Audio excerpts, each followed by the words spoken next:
Assalamualaikum warahmatullahi wabarakatuh. Perkenalkan, nama saya Janur Musyarafah, NIM 2019 1050 1073. Jadi di video kali ini saya akan meresum materi kependudukan minggu ketiga. Di antaranya itu ada 3 materi. Yang pertama pengantar kependudukan, geografi penduduk, dan juga konsep demografi. Langsung saja kita membahas tentang materi pertama yaitu pengantar kependudukan. Jadi konsep awal yang terkait dengan ilmu kependudukan adalah konsep demografi. Kata demografi berasal dari bahasa Yunani, demos itu diartikan sebagai penduduk dan grafein itu menulis.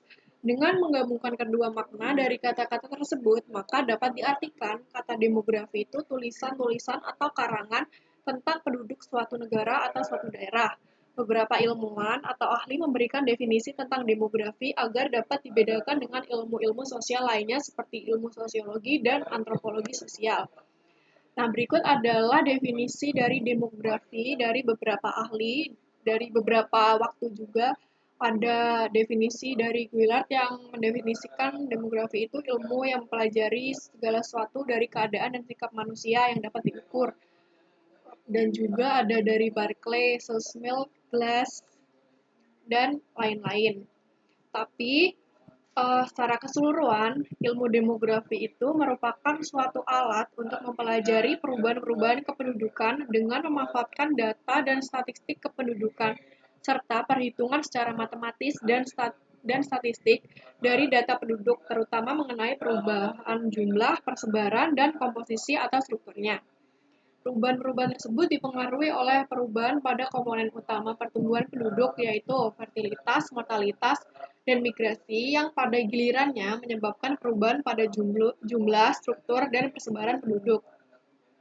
Lalu apa saja perbedaan dari ilmu demografi dan juga kependudukan?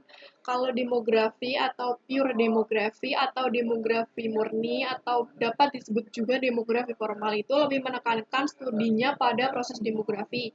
Dan demografi murni itu menghasilkan teknik-teknik untuk menghitung data kependudukan. Sayangnya model-model formal ini tidak mampu menjawab tentang mengapa suatu hal itu dapat terjadi. Demografi juga dapat diartikan secara sempit dan luas. Arti sempitnya itu demografi itu berhubungan dengan jumlah, distribusi, struktur, dan perubahan penduduk. Yang dimaksud jumlah di sini itu banyaknya orang di suatu daerah, sedangkan yang dimaksud distribusi adalah persebaran penduduk di suatu wilayah pada waktu tertentu. Yang dimaksud struktur di sini adalah penduduk menurut umur dan jenis kelamin, sedangkan yang dimaksud perubahan penduduk adalah naik atau turun jumlah penduduk atau salah satu elemennya. Lalu kalau ilmu kependudukan itu diperlukan untuk menjawab mengapa atau apa yang menjadi penyebab suatu kondisi terjadi. Lalu ilmu kependudukan juga berhubungan dengan analisis data kependudukan dan hasilnya di dalam penerapannya untuk cabang ilmu yang lain seperti urbanisasi, ketenagakerjaan, dan distribusi pendapatan. Sama seperti demografi, ilmu kependudukan ini dapat dikatakan ilmu demografinya secara sempit dan luas. Arti sempit ini berkaitan dengan teknik menghitung angka-angka tentang kondisi penduduk. Sedangkan dalam arti yang luas, membicarakan angka-angka termasuk karakteristik penduduk seperti karakteristik sosial, yang dimaksud karakteristik sosialnya seperti status perkawinan penduduk, tingkat pendidikan, derajat kesehatan, dan lain-lain, ekonomi, seperti status pekerjaan, lapangan pekerjaan, jenis pekerjaan, pendapatan, jam kerja, dan lain-lain, dan juga etnik, seperti agama ataupun suku. Lalu ini ada tabel tentang ruang lingkup ilmu kependudukan, di mana ilmu kependudukan itu dibagi jadi dua, ada demografi formal dan juga studi kependudukan. Kalau demografi formal itu yang membedakan itu dengan studi kependudukan, untuk kalau demografi formal variabel pengaruh dan terpengaruhnya itu sama-sama variabel demografis, sedangkan kependudukan itu berbeda satu sama lain, yang membedakan hanya tipenya.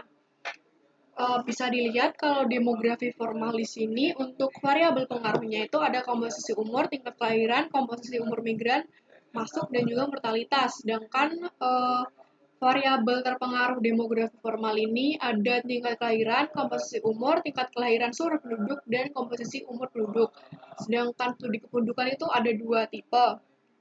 Tipe yang pertama itu variabel terpengaruhnya itu non-demografis, sedangkan variabel terpengaruhnya itu variabel demografis. Sedangkan studi kependudukan tipe 2 itu kebalikannya. Lalu tujuan mempelajari ilmu kependudukan itu yang pertama agar kita dapat memahami tentang kuantitas penduduk, perkembangan penduduk, perbandingan dan perbedaan penduduk antar wilayah, penyebab perkembangan penduduk seperti fertilitas, mortalitas, dan migrasi penduduk, komposisi atau distribusi penduduk, cara menghitung tingkat pertumbuhan penduduk, persebaran penduduk, perkembangan tingkat pertumbuhan penduduk dari waktu ke waktu, perkembangan dan kondisi ketenaga kerjaan di suatu daerah dari waktu ke waktu, dapat juga memahami hubungan sebab akibat antara perkembangan penduduk dengan berbagai aspek sosial, ekonomi, budaya, dan lain-lain.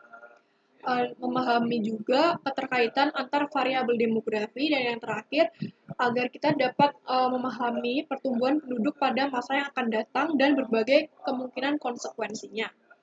Lalu kegunaan mempelajari ilmu pendidikan itu contohnya dalam bidang perencanaan pembangunan di bidang pendidikan seperti jumlah guru dan ruang kelas yang dibutuhkan, maka kita untuk itu kita perlu data penduduk menurut kelompok umur dalam usia sekolah. Lalu untuk dalam bidang perkembangan perekonomian, maka kita dapat melihat data kependudukan seperti pertumbuhan lapangan kerja, persentase penduduk yang bekerja di sektor pertanian, industri, dan jasa, dan lain-lain, agar dapat memenuhi kebutuhan tersebut. Selanjutnya kita masuk ke materi yang kedua, yaitu tentang pengantar geografi penduduk. Nah, geografi penduduk itu merupakan salah satu cabang ilmu geografi manusia yang mempelajari tentang perbedaan dan persamaan aktivitas manusia dalam ruang sebagai hasil dari interaksi antar manusia dalam memanfaatkan lingkungan. Nah, sebagai salah satu cabang ilmu geografi, geografi penduduk itu menggunakan 3 pendekatan dalam mengkaji fenomena pendudukan atau geosfer, sehingga dapat dijelaskan mengenai interaksi manusia dalam melaksanakan aktivitas. Pendekatan yang pertama itu ada spatial approach, lalu ada ecological approach, dan regional complex. Lalu untuk komponen penyusun geografi penduduk itu ada 4. Yang pertama demografi, lalu sosial budaya, lalu ada politik, dan juga hukum. Nah, untuk ruang lingkup geografi penduduk sendiri itu, dia memiliki bahan kajian atau objek material khusus, yaitu migrasi, mobilitas penduduk, komposisi penduduk, pertumbuhan penduduk, distribusi penduduk, mortalitas, fertilitas, proyeksi penduduk, dan juga ketatakerjaan. Nah, dalam mengkaji persamaan dan perbedaan persoalan atau aktivitas manusia, ilmu geografi penduduk itu menggunakan pendekatan ke lingkungan dan kompleks wilayah dalam konteks ruangan. Teknik mengkaji, menganalisa, dan mengidentifikasi pada ilmu geografi penduduk menggunakan ketiga pendekatan geografi sebelumnya menjadi alasan pembeda antara ilmu geografi penduduk dengan ilmu kependudukan yang lain seperti demografi, antropologi sosial, dan geografi sosial. Hasil dari pengkajian tentang persoalan atau problematika aktivitas manusia menggunakan sudut pandang geografi penduduk dapat digunakan sebagai bahan pertimbangan utama dalam rencana pembangunan. Lalu, apa hubungan kependudukan dalam geografi kependudukan? Kependudukan itu merupakan salah satu subjek atau objek kajian dalam geografi penduduk. Jadi masalah kependudukan yang dewasa ini sudah menjadi masalah besar bagi dunia secara keseluruhan karena menyangkut banyak segi yang secara objektif dikaji dengan pendekatan geografi, yaitu ruang, waktu, dan kekompleksan wilayah. Demografi, subkajian geografi penduduk merupakan demografi yang itu merupakan ilmu yang mempelajari perihal kependudukan. Para ahli geografi penduduk dan atau demografi banyak menggunakan data-data sensus, survei, serta catatan kelahiran dan kematian untuk dibentuk menjadi angka-angka, rasio, serta statistik lainnya, dan dianalisa dengan mendasar pada beberapa pendekatan geografi. Yang pertama, kita akan membahas tentang cara mendapatkan data itu, salah satunya ada sensus penduduk, yaitu perhitungan jumlah penduduk, ekonomi, dan sebagainya yang dilakukan oleh pemerintah dalam jangka waktu tertentu. Dilakukan secara serentak dan bersifat menyeluruh dalam suatu batas negara untuk kepentingan demografi negara yang bersangkutan. Umumnya dilaksanakan pada tahun yang berakhiran 0 atau jangka waktu 10 tahun. Ruang lingkup sensus penduduk sendiri mencakup seluruh wilayah geografis suatu negara dan seluruh penduduknya. Terdiri dari seluruh golongan umur penduduk baik bertempat tinggal tetap maupun yang tidak memiliki tempat tinggal tetap, misalnya awak kapal, suku terasing, tunawisma, kecuali anggota korps diplomatik dan keluarganya. Lalu, sensus penduduk ini memiliki dua jenis. Yang pertama sensus de jure dan juga sensus de facto. Kalau sensus de jure sendiri itu merupakan pencacahan jiwa yang dikenakan kepada mereka yang benar-benar bertempat tinggal di daerah yang bersangkutan, biasanya berdasarkan KTP atau kartu tanda penduduk. Sedangkan sensus de facto itu merupakan pencacahan jiwa yang dikenakan kepada mereka yang waktu pencacahan jiwa berada di wilayah atau negara yang bersangkutan. Untuk metode sensus penduduk sendiri itu juga ada dua. Yang pertama ada metode sensus householder, yaitu daftar yang diisi oleh kepala keluarga. Pelaksanaan sensus metode ini merupakan pengisian daftar pertanyaan dilakukan oleh penduduk sendiri. Untuk kelebihannya, untuk sensus metode householder ini, yang pertama itu waktunya itu bisa lebih cepat dan juga daftar pertanyaan bisa dikirimkan atau dititipkan pada aparat desa. Namun kekurangannya data yang didapat itu kurang terjamin kebenarannya karena kita tidak mengawasi langsung pengisian data. Lalu yang kedua ada metode canvasser, yaitu metode yang daftarnya diisi oleh petugas sesuai dengan jawaban penduduk. Pelaksanaannya adalah petugas mendatangi tempat tinggal penduduk dan mengisi daftar pertanyaannya. Kelebihannya itu terbalik dengan sensus householder. Dia kelebihannya itu datanya yang diperoleh itu lebih akurat dan namun perlu waktu yang lebih lama juga. Data sensus yang dikumpulkan itu terdiri dari karakteristik demografi, ketenagakerjaan, dan juga sosial budaya. Karakteristik demografi di sini diantaranya itu ada kelahiran, kematian, migrasi, dan lain-lain. Sedangkan karakteristik sosial budaya ada tingkat pendidikan, kondisi tempat tinggal, dan kegiatan lansia. Sedangkan ketenagakerjaan di sini ada lapangan usaha, jenis pekerjaan, dan status pekerjaan.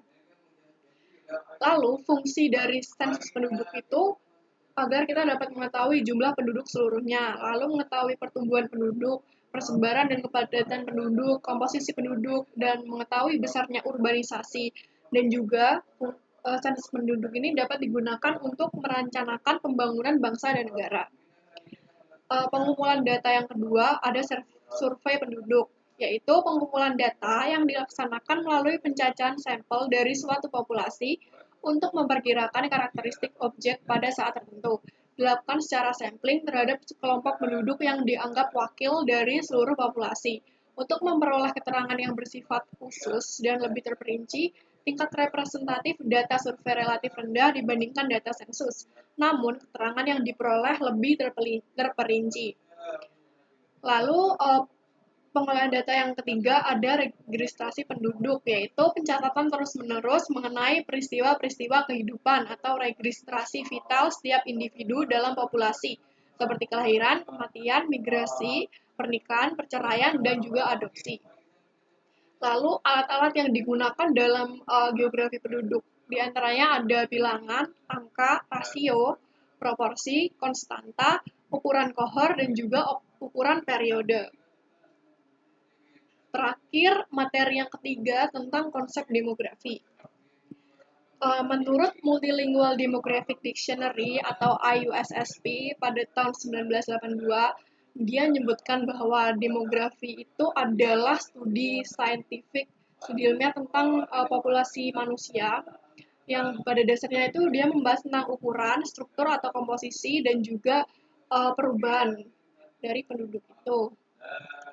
Lalu kalau menurut Philip M. Hauser dan Dudley Daken pada 1959, dia menjelaskan kalau demografi itu adalah ilmu tentang ukuran, distribusi teritorial atau persebaran teritorial, komposisi penduduk, dan perubahan-perubahannya yang menyangkut natalitas, pergerakan teritorial atau migrasi, dan juga mobilitas sosial.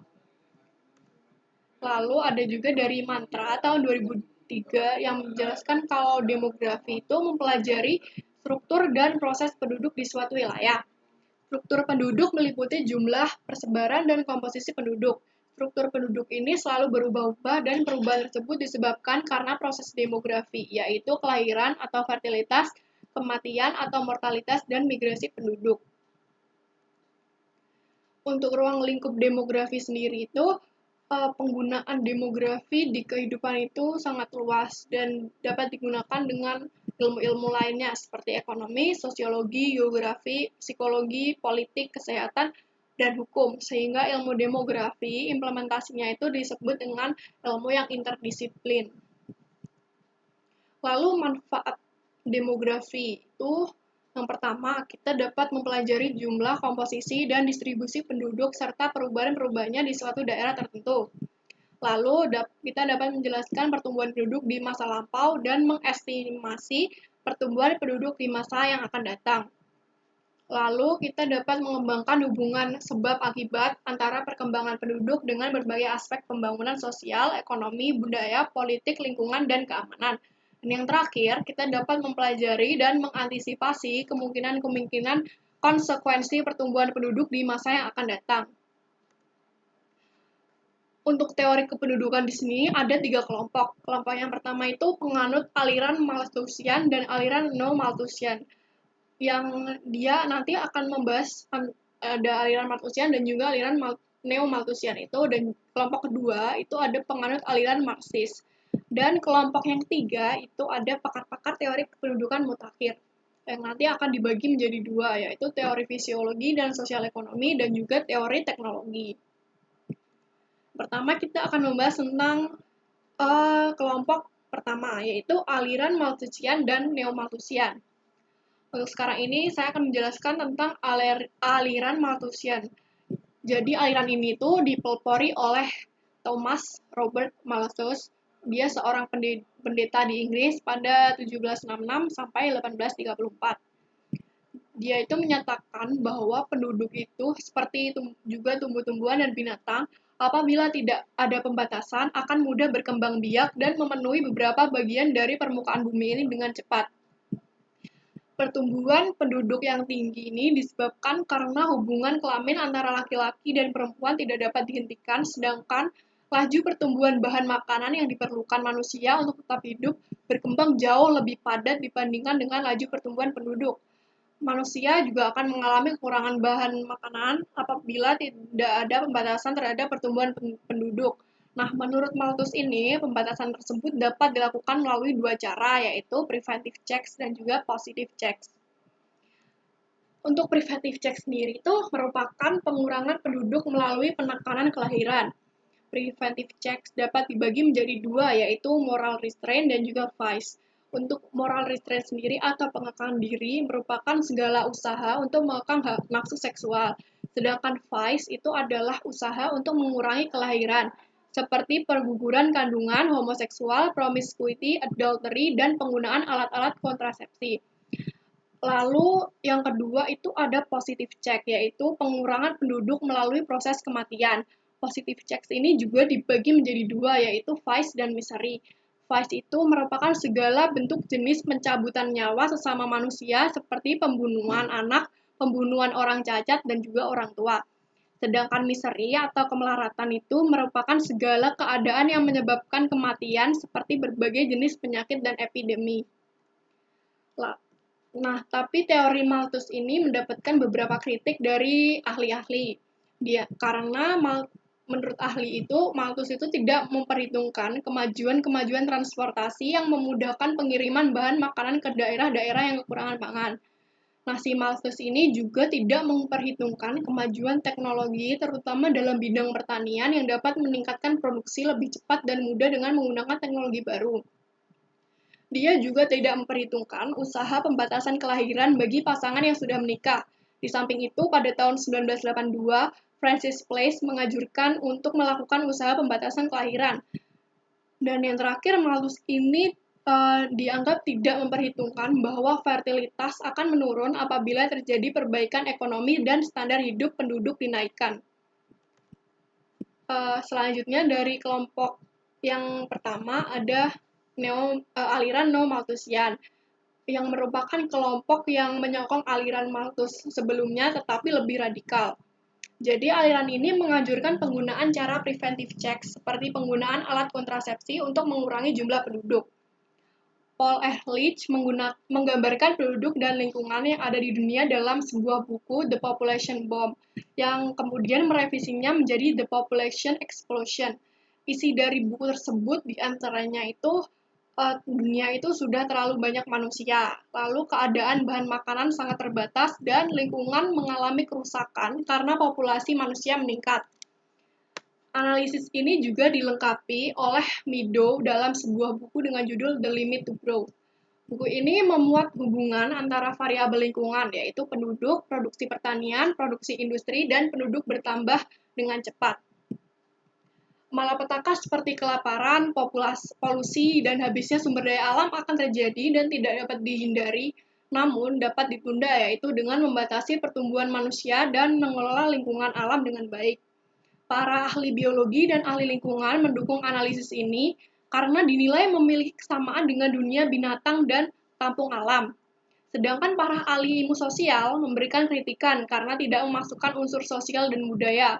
Meadow mengasumsikan bahwa faktor sosial dan budaya dianggap sama dan konstan. Karena kritikan tersebut, Misarovic dan Pestel pada tahun 1974 merevisi model Meadow ini dengan memperhatikan adanya unsur-unsur lingkungan antara satu tempat dengan tempat yang lain, sehingga masalah lingkungan yang akan menimpa daerah-daerah tidak akan datang secara bersamaan. Lalu ada kelompok yang kedua, itu aliran Marxis, di mana aliran ini dipelopori oleh Karl Marx dan Friedrich Engels.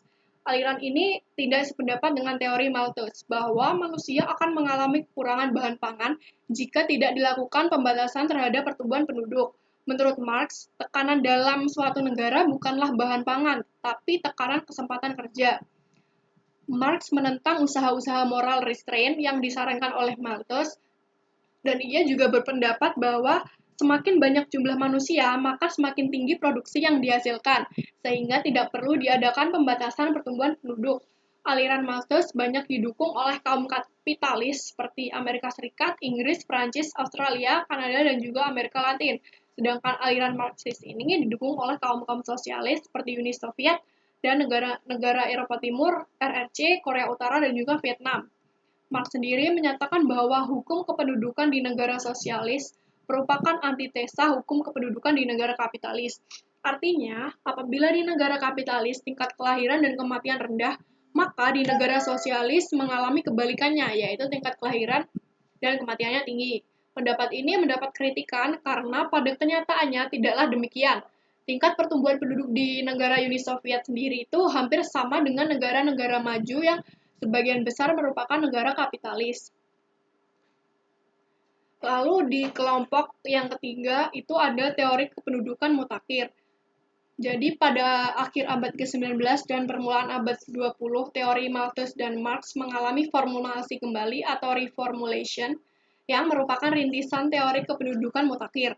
Teori ini dapat dibagi menjadi dua kelompok, yaitu teori fisiologi dan sosial ekonomi dan teori teknologi, di mana teori fisiologi dan sosial ekonomi itu akan dijelaskan oleh beberapa ahli.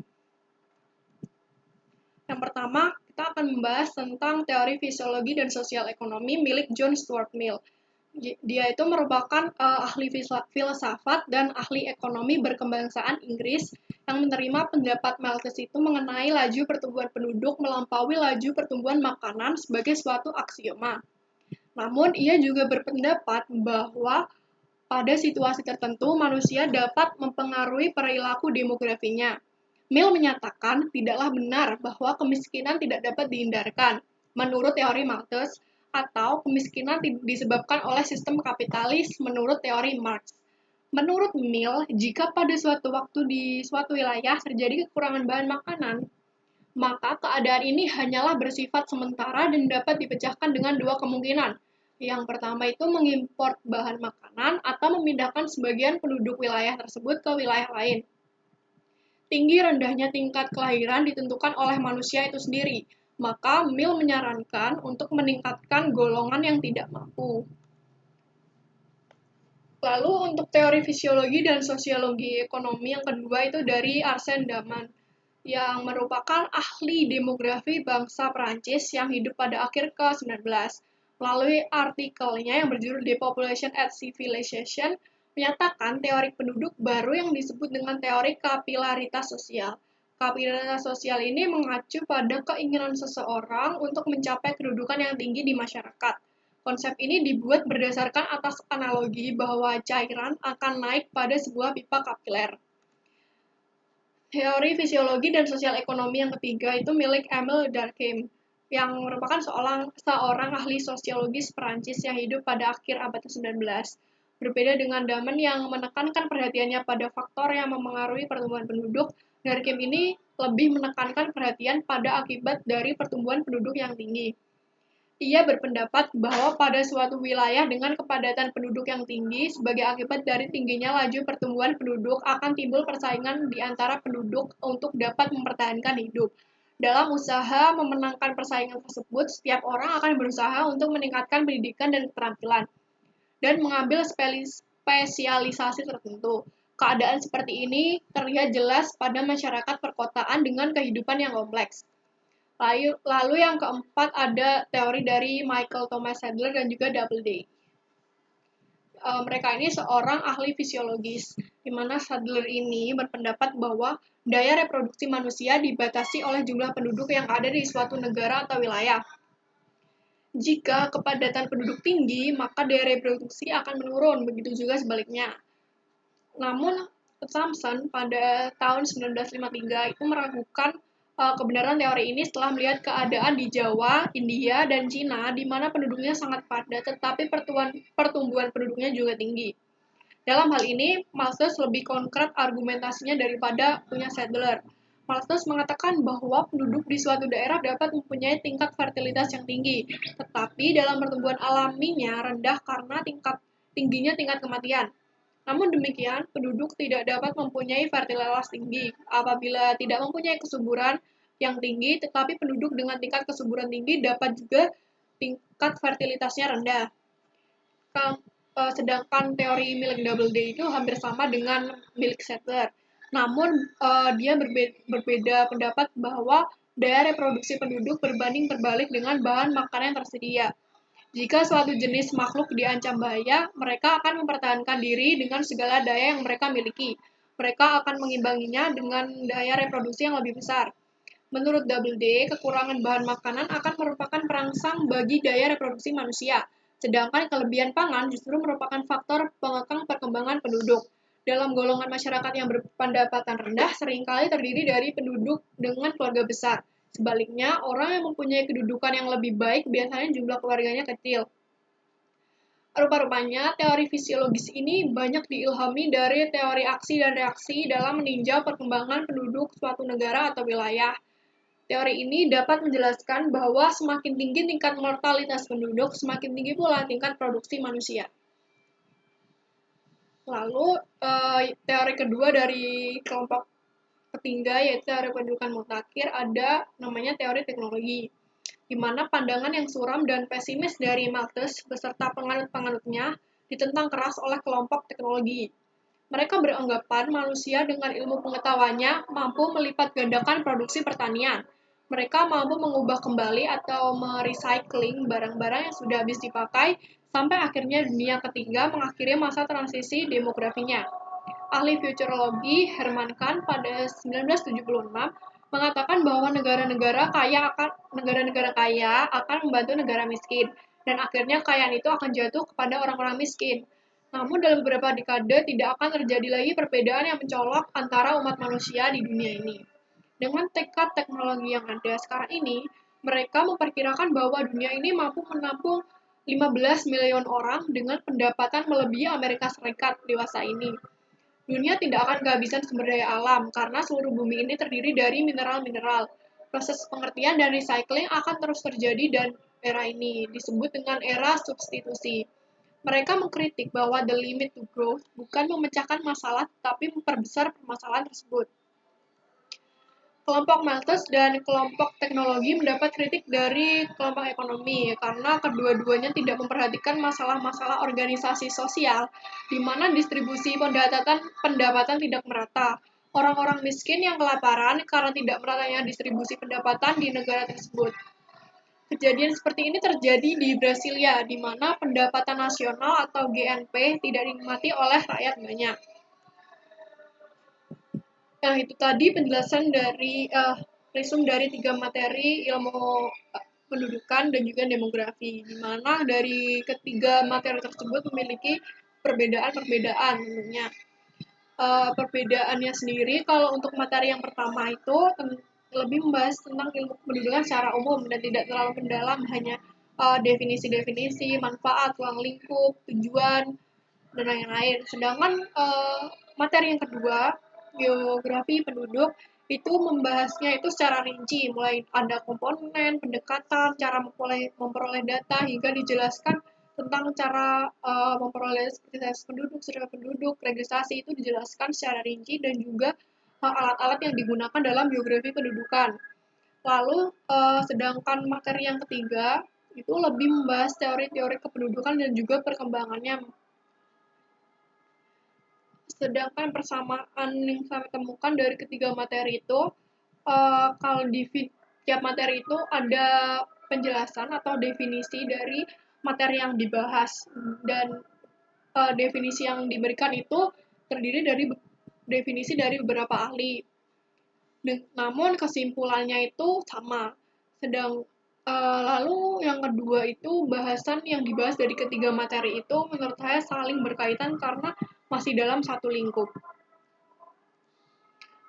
Sekian video resume materi kependudukan. Apabila ada kurang lebihnya, saya mohon maaf. Terima kasih. Assalamualaikum warahmatullahi wabarakatuh.